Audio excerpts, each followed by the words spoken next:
Hello everyone and welcome back to my channel Monika math classes. आज फिर हम continue करेंगे, फर्स्ट एक्सरसाइज को ही सॉल्व करेंगे। लास्ट वीडियो जो मैंने करा था वो इंट्रोडक्शन ऑफ ट्रिग्नोमेट्री करा था और उसमें आपको इंट्रोड्यूस करा था ट्रिग्नोमेट्रिक टेबल्स के साथ और आइडेंटिटीज के साथ। आज हम सॉल्व करेंगे, उन सबको यूज करेंगे। लेकिन सबसे पहले आपको मेरे वीडियो को लाइक और सब्सक्राइब करना है और अपने फ्रेंड्स और रिलेटिव्स को भी बताइए कि यहाँ पे ये एक और मीडियम आ गया है जो इजी है, राइट, समझने के लिए। तो अगर आपको लगता है आसान तो आइए बार बार और समझिए इसको। ठीक है, सो लेट्स गेट स्टार्टेड। लेकिन सबसे पहले, जैसे मैं हमेशा कहती हूँ, स्टार्ट करने से पहले आपको एंजॉय करना जरूरी है, क्योंकि आज आप एंजॉय करेंगे तो आपके लिए भी बहुत आसान होगा समझने के लिए। ठीक है, तो देखते हैं। तो ये आपकी फर्स्ट एक्सरसाइज है। चलिए देखिए, यहाँ पे आपको एक फिगर ऑलरेडी गिवन है, बुक में भी गिवन है ये। और यहाँ पे आपको tan p minus cot r निकालना है। अब देखिए यहाँ पे क्या चीज गिवन नहीं है, वन ऑफ द साइड्स, एक साइड गिवन नहीं है। अब देखो मेथड तो वही सेम है। आपको जब साइड गिवन नहीं होती तो सबसे पहले आपको क्या लेना पड़ेगा, आपको पाइथागोरस थ्योरम लेना पड़ेगा। यस, उसको मत भूलिए, वो तो चलेगा ही चलेगा इसमें पूरे में। तो पाइथागोरस थ्योरम यूज करिए। तो जब पाइथागोरस थ्योरम यूज करते हैं ना, तो मैं फिर से पूरा इक्वेशन लिख रही हूँ। हाँ, मेरी आदत है, यूज करते हैं और आपको लर्न हो जाता है, उससे 3-4 बार यूज करेंगे। तो मैं पहले यूज कर रही हूँ। ठीक है, hypotenuse square is equal to base square plus perpendicular square. अब इसके अंदर मेरा हाइपोटेन्यूज क्या है, 13 है, और बेस क्या है, मैं इसको क्यू आर ले रही हूँ। ठीक है, और परपेंडिकुलर मैं 12 ले रही हूँ। सो 13 का स्क्वायर क्या होता है, याद है आपको, 169 होता है। क्यू आर स्क्वायर तो गिवन है नहीं, और 12 स्क्वायर क्या होता है, 144। अब क्यू आर स्क्वायर कैसे निकाला जाए भाई, ये शिफ्ट होगा दूसरा साइड। ठीक है, इसे ट्रांसपोजिशन बोलते हैं इंग्लिश में, शिफ्टिंग को। एक कंबाइनिंग द लाइक टर्म्स, इधर से उधर जाएगा तो माइनस में हो जाएगा। तो 169 माइनस 144, ये 25 आ जाएगा। और क्यू आर क्या हो गया, अब इसका स्क्वायर रूट निकालो, तो ये क्या हो जाएगा, 5 हो जाएगा, 5 सेंटीमीटर। तो इसका मतलब जो क्यू आर है 5 सेंटीमीटर हो गया। ठीक है, अब सबसे पहले आपको क्या निकालना है, tan p। क्या आपको याद है मैंने आपको क्या बताया था कि अगर p आपका ये इस साइड से एंगल ले रहे हैं तो इसके ऑपोजिट क्या है, इसके ऑपोजिट कौन सी साइड है, क्यू आर। ठीक है, तो ये मेरा परपेंडिकुलर है, इस केस में परपेंडिकुलर ये है और बेस ये है। तो perpendicular upon hype upon base, tan p क्या होता है, परपेंडिकुलर अपॉन बेस, इसको लिखो। और परपेंडिकुलर क्या है, 5/12। अब कॉट r, अब मेरे पास r है, तो सबसे पहले तो मैं इसको इरेज कर दूं ताकि आप कंफ्यूज ना हो। ठीक है, 1 सेकेंड, ये चेंज नहीं हुआ, तो पहले इसको इरेज करें। ठीक है, इसको भी इरेज करो। अब हम क्या बनाएंगे, अब हम देखेंगे यहाँ पे कॉट आर। अब ये एंगल की बात हो रही है, अब इस एंगल के ऑपोजिट क्या है, ये है, तो इसके ऑपोजिट ये है, तो ये क्या हो गया, परपेंडिकुलर, और ये क्या हो गया, बेस।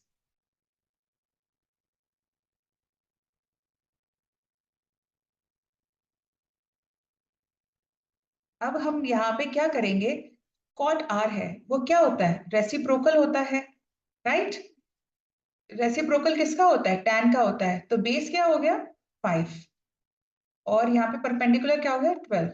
अब हमें क्या करना है, हमें फाइंड करना था tan p according to the question you have to find out the value. आपको इसकी वैल्यू निकालनी थी tan p minus cot r की, 5/12 minus 5/12 which is equal to 0। यही इसका आंसर है। ठीक है, कई बार बच्चे कहते हैं इतना ज्यादा सॉल्व करा और आया क्या लास्ट में, 1 और 0।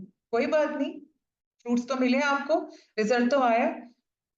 ठीक है, तो हम ये करेंगे इसमें, मुझे लगता है कि शायद आपको समझ में आ गया होगा। अब हम स्टार्ट करेंगे क्वेश्चन नंबर 3 से। ठीक है, साइन ए। तो अब हमें साइन ए करना है, तो मैं ए आपको ऐसे जैसे पहले बताया था, मैं तो यही लूंगी, और उसके बाद बी और सी लिया मैंने। ठीक है, अब क्योंकि हमारा साइन ए है, ये एंगल निकालना है, तो मैं तो पता है यही परपेंडिकुलर लेने वाली हूँ, ये बेस लेने वाली हूँ, और ये हाइपोटेन्यूज तो होता ही है। मैं तो यही लेने वाली हूँ कि मेरे लिए बहुत आसान है। अब इसका रेशियो क्या दिया है, साइन ए 3/4। सो 3/4 परपेंडिकुलर अपॉन हाइपोटेन्यूज, 3 और 4 ऐसे दिया है। अब जैसे कई बार तो साइड्स की क्या वैल्यू होती है ना, कोई मेजरमेंट होती है जैसे 3 सेंटीमीटर। अब यहाँ तो ऐसा गिवन नहीं है, तो आप ऐसा कर सकते हो, एक्स बना सकते हो इसको, के बना सकते हो, कई बार बुक्स में के दिया होता है, चलिए आप भी के लिख लो, इजी। आपको क्या निकालना है, बेस निकालना है इसके अंदर। बेस निकालते हैं। अब बेस निकालने के लिए तो आपको फिर से वही यूज करना पड़ेगा, पाइथागोरस। तो इसको जरा शॉर्टकट में लिखिए, बार बार जरूरी नहीं है कि आपको पूरा लॉन्ग में लिखना हो, ठीक है, समझ जाएंगे सब कि यही करना है। Hypotenuse square is equal to base square plus perpendicular square. अब हाइपोटेन्यूज क्या गिवन है आपको, 4k, लिखो इस। बेस गिवन नहीं है और परपेंडिकुलर क्या है, 3k। अब 4k क्या हो जाएगा, 16k स्क्वायर हो जाएगा ना, और बेस स्क्वायर, और 3k क्या हो जाएगा, 9k स्क्वायर हो जाएगा। अब आप इसको कैसे निकालोगे, बेस स्क्वायर को इधर ले जाओगे ना, दूसरा साइड शिफ्टिंग, जैसे मैंने पहले बताया था, ट्रांसपोजिशन बोलते हैं जिसे। अब इसको ऐसे माइनस करो, अब 16 माइनस 9 क्या होएगा, 7k स्क्वायर होएगा। अब बी, अब सिर्फ बेस की वैल्यू निकालनी है, तो square root of 7k square, तो ये क्या हो जाएगा, √7k। अब ये जो स्क्वायर और स्क्वायर रूट है ये तो कैंसिल हो जाएगा, बट 7 तो अपने आप स्क्वायर रूट में रहेगा ही ना, इसका तो 7 को स्क्वायर थोड़े ना था, तो ये आज हमारा आंसर हो गया, तो ये √7k है। अब इसकी हेल्प से आपको क्या निकालना है, आपको कैलकुलेट करना है cos a। अब cos a क्या होता है, बेस अपॉन हाइपोटेन्यूज। अब बेस क्या है, √7k, हाइपोटेन्यूज क्या है, 4k, के कैंसिल, ये क्या हो गया, √7/4। और tan क्या है, परपेंडिकुलर अपॉन बेस। परपेंडिकुलर क्या है भाई, 3k, और बेस क्या है, √7k, के cancel, so the answer is 3/√7। भाई यही आंसर है, आपको यही कैलकुलेट करना था, इनकी वैल्यूज क्या है, यही आंसर है, ठीक है, डन, इजी। तो अभी तक आपने देखा दो क्वेश्चंस में हम पहले पाइथागोरस यूज कर रहे हैं, पाइथागोरस को यूज करने के बाद हम उनकी वैल्यूज हम किस में यूज कर रहे हैं, इसमें जो दूसरी ट्रिग्नोमेट्रिक रेशियोज हमें निकालनी है उसको कैलकुलेट करने में। चलिए अब क्वेश्चन नंबर 4 करते हैं। क्वेश्चन नंबर 4 के लिए फिर से एक राइट एंगल ट्रायंगल बनाओ, और राइट एंगल ये बनाएंगे। अब क्योंकि ये ए निकालना है, तो आपको पता है कि भाई मैं तो ए यही लगाने वाली हूँ, ए बी और सी कर दिया मैंने, ठीक है। और यहाँ पे लिखा क्या गिवन था, 15 cot a is equal to 8, तो cot a क्या हो गया भाई, 8/15। अब आपको पता है कि cot क्या होता है, cot होता है रेसिप्रोकल tan का, तो tan होता है परपेंडिकुलर अपॉन बेस, ये क्या हो जाएगा, बेस अपॉन परपेंडिकुलर। अब आप मुझे बताओगे बेस क्या है इसके अंदर, हाँ क्योंकि मैंने ये लिया है ना, तो परपेंडिकुलर तो ये हुआ, तो मैं इसको 8 ले रही हूँ बेस को, और 15 यहाँ पे ये परपेंडिकुलर ले रही हूँ, इतना समझ में आया। अब क्योंकि यहाँ पे इस तरह से रेशियोज ये गिवन थे, ऐसा देखो, ऐसा भी कर सकते हो, इसके साथ के और एक्स लगाओ और ना लगाओ तो भी आंसर तो सेम ही आने वाला है, ठीक है। तो सपोज के लगा लिया, यहाँ भी के लगा लिया, ठीक है। आपको हाइपोटेन्यूज निकालनी है, तो भाई पाइथागोरस थ्योरम तो लगानी ही पड़ेगी, कैसे आएगा अदरवाइज, नहीं आ सकता। शॉर्ट फॉर्म में लिखो।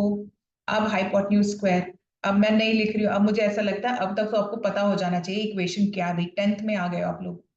Hypotenuse square is equal to base square. अब बेस स्क्वायर क्या है, 8k, और परपेंडिकुलर क्या है, 15k, ठीक है, इतना आया समझ में। अब 8 क्या है, 64 के स्क्वायर, तो सबका स्क्वायर था ना, 8 का भी है के का भी है, तो 64 के स्क्वायर, और 15 का क्या है, 225 के स्क्वायर। अब तक आप सबको पता होना चाहिए 1 to 20 के सबके स्क्वायर, तभी ये इतना इजीली हम कर पाएंगे। और जब ऐड करोगे तो क्या आएगा, 289 के स्क्वायर। भाई अब AC स्क्वायर तो ये आ गया, तो AC जो इसकी वैल्यू हाइपोटेन्यूज की, ये स्क्वायर रूट ऑफ ये हो जाएगा। अब भाई 289 भी स्क्वायर है, किसका है, 17 का, तो आंसर आ गया 17 की। तो ये हमारा हाइपोटेन्यूज है। साइन ए, अब बताओ साइन ए क्या होता है, याद है, परपेंडिकुलर अपॉन हाइपोटेन्यूज, ये तो लिखो, परपेंडिकुलर आपका 15k है, और ये आपका क्या है, 17k आपने निकाला, तो आंसर क्या आ गया, 15/17, ये आंसर है। और दूसरा सेक ए निकालना है। भाई सेक क्या होता है, कॉस का रेसिप्रोकल होता है ना, कॉस बेस अपॉन हाइपोटेन्यूज है, तो ये क्या हो जाएगा, हाइपोटेन्यूज अपॉन बेस, 17k, और बेस क्या है, 8, आंसर क्या आ गया, 17/8 आंसर। आई होप कि things are getting easier for you, आपको धीरे धीरे सब चीजें समझ में आ रही है कि कैसे वैल्यूज को इधर उधर रखना है, कैसे निकालनी है। लेकिन जो की थिंग है, जो इम्पोर्टेंट पार्ट है, वो ये है कि पहले तो पाइथागोरस थ्योरम से एक साइड वो निकालो जो गिवन नहीं है, और उसके बाद जो भी आपको बोल रहे हैं कैलकुलेट करने के लिए, अगर आपको ट्रिग्नोमेट्रिक रेशियोज आते हैं तो निकाल लेंगे।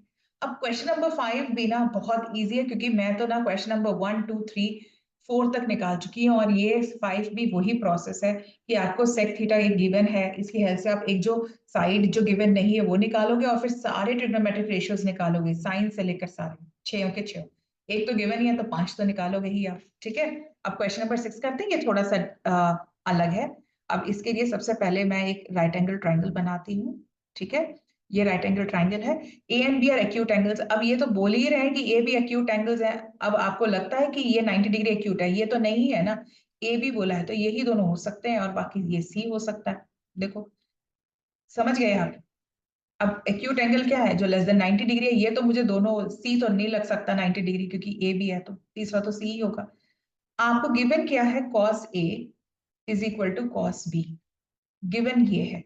इस गिवन से आपको प्रूव करना है कि ये दोनों एंगल्स भी इक्वल है। समझ लो ये 90, ये 45 45 है, तो हिट एंड ट्रायल नहीं करेंगे। कुछ बच्चे ऐसे वैल्यूज पुट करके कर देते हैं, आंसर आ गया। नहीं, ऐसा नहीं करना है, आपको ज्योमेट्रिकली जाना है। तो क्या सीखा आपने ट्रिग्नोमेट्री में, आपने सीखा भी ये है कि अगर ये मुझे एंगल ए ये निकालना है, तो बताओ मेरे ऑपोजिट ये कौन सा साइड है, परपेंडिकुलर। ये पता होना जरूरी है भाई। और ये बेस हो गया, ठीक है। और हाइपोटेन्यूज तो देखो भाई चेंज होता नहीं है, तो हाइपोटेन्यूज ही रहेगा। अब मुझे कॉस ए निकालना है। कॉस ए का मतलब क्या होता है, बेस अपॉन हाइपोटेन्यूज। तो मैं तो ये लिखूंगी ए सी अपॉन ए बी, समझ रहे हो, ठीक है। अब कॉस बी के लिए क्या होगा, अब देख लो अपना, बी कौन सा एंगल है भाई, बी एंगल ये है, इसके ऑपोजिट क्या है ये, तो फिर ये परपेंडिकुलर हो गया और ये बेस हो गया। तो यहाँ पे क्या हो जाएगा, ये B C upon A B. अब देखो क्या चीज कॉमन आई दोनों इक्वेशन में, ए बी सेम है, तो A C is equal to B C आ गया। इसका मतलब ये है कि ये जो दो साइड हैं ये दोनों इक्वल आ गई भाई। अब ये दोनों इक्वल आ गई, जब दो साइड इक्वल होते हैं उनके उनके ऑपोजिट एंगल भी इक्वल होते हैं। इसका मतलब ये है कि angle A is equal to angle B, ये भी भाई इक्वल ही है। तो आप क्या लिखोगे, angles opposite to equal sides are equal, ये लिखोगे इसका reason, angles opposite to equal sides are equal. और हेंस प्रूव्ड, शो दैट, यही शो करना था ना, you have shown this. Okay, I think हो गया। चलिए आगे चलते हैं। अब ये अब थोड़ा सा डिफिकल्ट लेवल तो बढ़ेगा ही ना, सब ट्रिग्नोमेट्रिक रेशियोज तो ही निकालते रहेंगे। अब आपको कुछ मिक्स एंड मैच, कुछ कंबाइन एक्सप्रेशंस मिलेंगे, चलिए वो भी निकालते हैं। तो सबसे पहले जैसे हम हमेशा बनाते हैं, हम एक राइट एंगल ट्राइंगल बनाएंगे और इसको थीटा बना देंगे, और नाम भी लिख दो, ठीक है, ए बी, और ये सी बना दो, ठीक है। क्या करें, आपको गिवन है cot theta is equal to 7/8। Cot क्या होता है, रेसिप्रोकल होता है tan का, perpendicular upon base becomes base upon perpendicular. तो मैंने जैसे आपको बताया था, मैं इसके अराउंड थीटा के अराउंड निकालूंगी, तो ये मेरा परपेंडिकुलर है, ये बेस है, और ये हाइपोटेन्यूज है। चलो बता दो मुझे, अब इसके अंदर बेस क्या होना चाहिए। ये गिवन है 7, तो 7 यहाँ आएगा और 8 यहाँ आएगा, हो गया। अब क्योंकि मैं इसको ऐसे नहीं लिखूंगी, मैं 8 के और 7 के अज्यूम करूंगी और हाइपोटेन्यूज निकालूंगी इसकी हेल्प से। तो ठीक है, सबसे पहले क्या करते हैं, फर्स्ट स्टेप पाइथागोरस थ्योरम लगाओ। लगा लिया, ए सी स्क्वायर इज इक्वल टू क्या हो जाएगा, 8 के स्क्वायर प्लस 7 के स्क्वायर। बताओ क्या आएगा, 64 के स्क्वायर प्लस 49 के स्क्वायर। अब दोनों को ऐड कर दो, क्या आ जाएगा, 113 के स्क्वायर। ए सी, अब इसका स्क्वायर रूट निकालना है, तो ये क्या आ जाएगा, अब 113 किसी का स्क्वायर नहीं भाई, तो ये तो रूट में ही रहेगा, ये बाहर आ जाएगा। तो ये बहुत भयंकर लग रही है वैल्यू, लगने दीजिए, घबराइए मत, लगने दीजिए। बहुत सारी चीजें ना, कई बार जब बिगनिंग में फ्रैक्शन सीखते हैं तो फ्रैक्शन से ही डरते हैं बच्चे, फिर इसके बाद रूट आता है तो रूट से डरते हैं, डरने की कोई जरूरत नहीं है। अब आपको क्या करना है, आपको कुछ चीजें निकालनी है। तो सबसे पहले तो साइन और कॉस थीटा निकाल के रखो। Now sine theta perpendicular upon hypotenuse होता है, तो 8 के अपॉन हाइपोटेन्यूज आपने निकाला 100√113 के, तो ये के तो कैंसिल हो गया। हाँ, सो ये आपको आया 8/√13, लिखो इसको। और कॉस थीटा क्या आया? बेस अपॉन हाइपोटेन्यूज, बेस क्या है 7 के, और हाइपोटेन्यूज तो यही है √13 के कैंसिल, आपके पास ये आया। अब ये जो भारी भरकम वैल्यूज आएंगे ना, ये इवेलुएट जो फर्स्ट पार्ट है ना उसमें रख दो। पहले है 1 + sin θ, मैं फिर से ये सारा एक्सप्रेशन लिख रही हूँ जिससे मुझे आसानी हो कि रखना क्या है, क्योंकि जब आप मैथ्स करते हो ना, कितना ही माइंडफुल हो लो, लेकिन कई बार ना कॉपी गलत कर जाते हो चीजों को, वैल्यूज सही लिखने के बाद भी गलत, दिमाग में कुछ और चल रहा था लिखते हैं, तो मैथ्स में तो एक्स्ट्रा विजिलेंट होता है। मतलब उसमें लर्निंग कई बार काम नहीं आती, किसी और सब्जेक्ट में तो आ जाती है, इसमें नहीं आती है। ठीक है, अब 1 + sin θ क्या होता है 8/√13, लिखो इसको। और यहाँ भी ऐसा लिखो। जब आप चीजें लिख रहे हो ना, तो थोड़ा सा दिमाग में आपके काम करना चालू कर जाएगा। भाई ये कुछ एक्सप्रेशन ऐसा लग रहा है जैसे पढ़ा हुआ हो। भाई 8/√13 तो नहीं कहीं पढ़ा है आपने, लेकिन कहीं तो आपने ऐसा पढ़ा है कि आइडेंटिटी जैसा दिखता है, जैसे a+b a-b, तो उसको एनालाइज करना स्टार्ट करो। ये कुछ कुछ ऐसा लग रहा है कि मैंने पढ़ा हुआ है।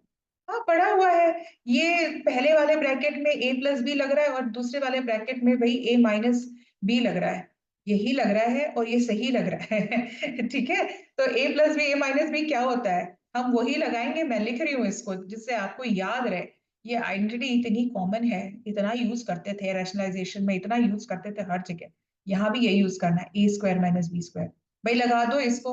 अब इसकी अगर कंपेयर करोगे तो a क्या है 1 है, और यहाँ पे b क्या है 8/√13 ये है, और दूसरे वाले में a² - 7/√13 हो गया। इजी।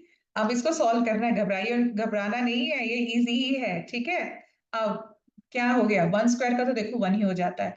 अब ये देखो कि 8/√13 का होल स्क्वायर है, तो भाई 8 का तो स्क्वायर हो गया 64, √13 का होल स्क्वायर, तो रूट रूट तो कैंसिल ही हो जाएगा स्क्वायर के साथ, सिर्फ 1/13 आएगा। ठीक है, तो ये क्या आ गया 64/1/13। और ऐसे ही नीचे क्या आएगा देख लो, 7 का था ना, तो 7 का स्क्वायर क्या आ जाएगा 49/113। अब कैसे भाई सॉल्व करेंगे? भाई सिंपल सॉल्व है, फ्रैक्शन है। 113 को ले लो एलसीएम, ऊपर 113 - 64 आ गया, और नीचे क्या आ गया 113 - 49 आ गया। कर दो सॉल्व। अब ये 113 तो कैंसिल ही हो गया। अब 113 - 64 को सॉल्व करो। 3 माइनस ओके 13 - 4 9 आ गया, और ये आ गया 49, और नीचे आ गया 64। ये आंसर है। इजी, इजी ही है भाई। आपको सॉल्यूशन और स्टेप्स पता होने चाहिए भाई, मैं सॉल्व कैसे कर रही हूँ, क्या कर रहा हूँ। ठीक है, अब नेक्स्ट है कॉट स्क्वायर थीटा। अब देखो second part cot square theta, इसमें तो इतना देखो, इतना दिमाग लगने वाला है नहीं। आपको कॉट पता होना चाहिए क्या होता है। कॉट पता है, टैन का रेसिप्रोकल है। टैन परपेंडिकुलर अपॉन बेस होता है, तो ये बेस अपॉन परपेंडिकुलर है। इनफैक्ट आपको निकालना भी नहीं है, क्यों निकाले, इतनी भी मेहनत क्यों करो भाई, आज के डेट में तो मेहनत करनी ही नहीं चाहिए इतनी। कॉट थीटा तो गिवन ही है ना 7/8, इसका स्क्वायर कर दो। 7/8 का होल स्क्वायर तो गिवन ही था ना, इतनी मेहनत नहीं करने की। तो 49/64, ये तो दोनों चीजें सेम नहीं आ रही है? सेम है बिल्कुल। वहां इतना बड़ा प्रूफ करवाया है इन्होंने, और यहाँ पे ये करवाया, दोनों चीज सेम है। ठीक है, चलिए अब क्वेश्चन नंबर 8 पे आते हैं। अब 8 आपका है, आपको प्रूफ करना है 3 cot A = 4। अब cot A 4/3 हो जाएगा, फिर पाइथागोरस लो, tan निकालो, एक ही लेफ्ट साइड निकालो, और फिर राइट साइड निकालो। देखो दोनों सेम आ रहे हैं कि नहीं आ रहे, ये वाला आपको करना है, और मुझे कमेंट में लिखना है कि आप लोगों का आ गया कि नहीं आया। मैं इतने सारे क्वेश्चन कर चुकी हूँ। मैं ये क्वेश्चन नंबर 9 और करके दिखा रही हूँ आप लोगों को, लेकिन 8th वाला आप खुद करेंगे। मैंने इतने सारे करके दिखाए, वही चीज करनी है। यहाँ पे मैं बता देती हूँ कि कॉट ए क्या हो जाएगा, ये 4/3 हो जाएगा। अब इसकी हेल्प से एक साइड गिवन नहीं होगी, पाइथागोरस लगाएंगे। फिर पाइथागोरस लगाने के बाद आप tan निकाल लो, साइन और कॉस निकाल लो अलग अलग सेपरेट, ये 3 ट्रिग्नोमेट्रिक रेशियोज अलग अलग निकालना। फिर लेफ्ट हैंड साइड अलग निकालना, वैल्यूज रखना, राइट हैंड साइड अलग, और दोनों को कंपेयर करना, क्या दोनों वैल्यू सेम है या नहीं है। आपको समझ में, मेरे को तभी पता चलेगा आपको समझ में आया है कि नहीं आया, कमेंट करिएगा। ठीक है, अब चलिए क्वेश्चन नंबर 9 स्टार्ट करेंगे हम।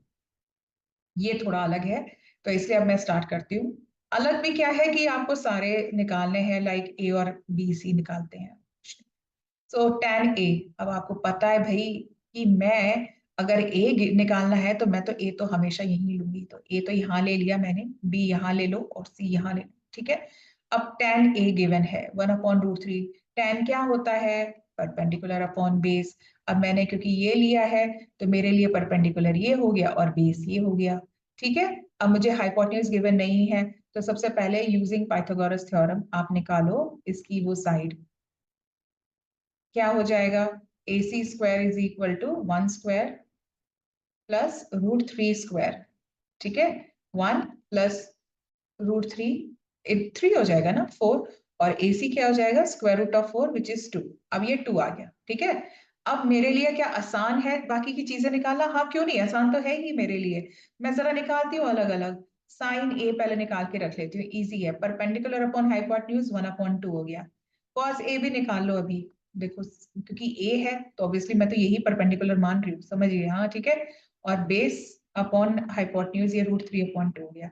अब साइन सी निकालना है मुझे। अब बताओ मुझे, इतना कर चुके आप पूरा एक्सरसाइज मेरे साथ, अगर मैं अब सी ये ले लूं, सी ये ले लूं तो बताओ मेरे लिए परपेंडिकुलर क्या है? ये है परपेंडिकुलर, इसके ऑपोजिट ये साइड है, ठीक है।